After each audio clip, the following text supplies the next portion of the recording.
تازه خبر بالاخره مولوي محمد یعقوب مجاهد د ایران د بهرنیو چارو وزیر ته اجازه ورکړل چې د هلمند سیند اوبه اندازه کړي او اندازه یې هم کړي. ملا یعقوب ایرانی پلاوي ته د هلمند سیند سرچینې هم وښودلې.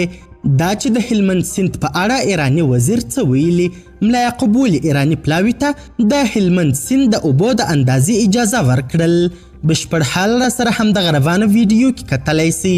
سلامونه قدرمنو لیدونکو، مشال پریس یوټیوب چینل ته مو هرکلی کوم. طالبانو په لومړي ځل ایرانی پلاوي ته د هلمند سیند د اوبو سرچینې وروښودې.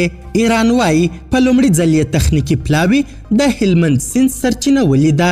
په افغانستان کې د ایران سفیر حسن کاظمي قومي وایي ایرانی متخصصان په لومړي ځل د هلمند سیند د اوبو د لانجې په تړاو د افغانستان د اروزګان ولایت دهراود ولسوالۍ ته ولاړل.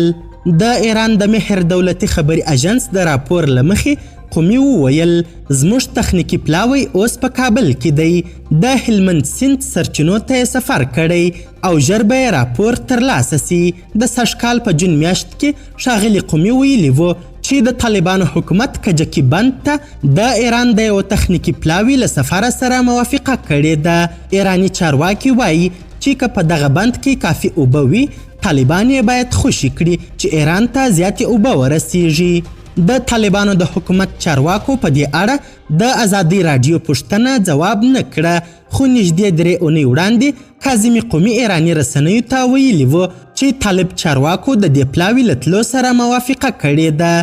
د افغانستان لپاره د ایران ځانګړي استازي او سرپرست سفیر مني دا لومړی ځل دی چې د دوی پلاوي ته د دې دستګاه د لیدنې اجازه ورکول کیږي. افغانستان او ایران په 1950 کال کې د هلمند د اوبو په اړه یو هوکړه لاسلیک کړی چې پر بنسټ یې هر کال د هلمند له سینده 860 میلیونه متره مکعب اوبه ایران ته ورکول کیږي.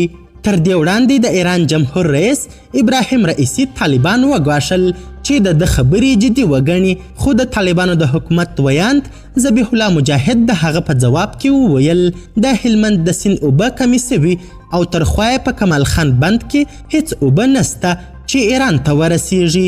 قدرمنو لیدونکو، د ویډیو له کتلو مو نړۍ مننه. د لا زیاتو او نور لحظه پر لحظه خبرې مطالب لپاره زموږ همدغه مشال پریس یوټیوب چینل سبسکرایب کړئ.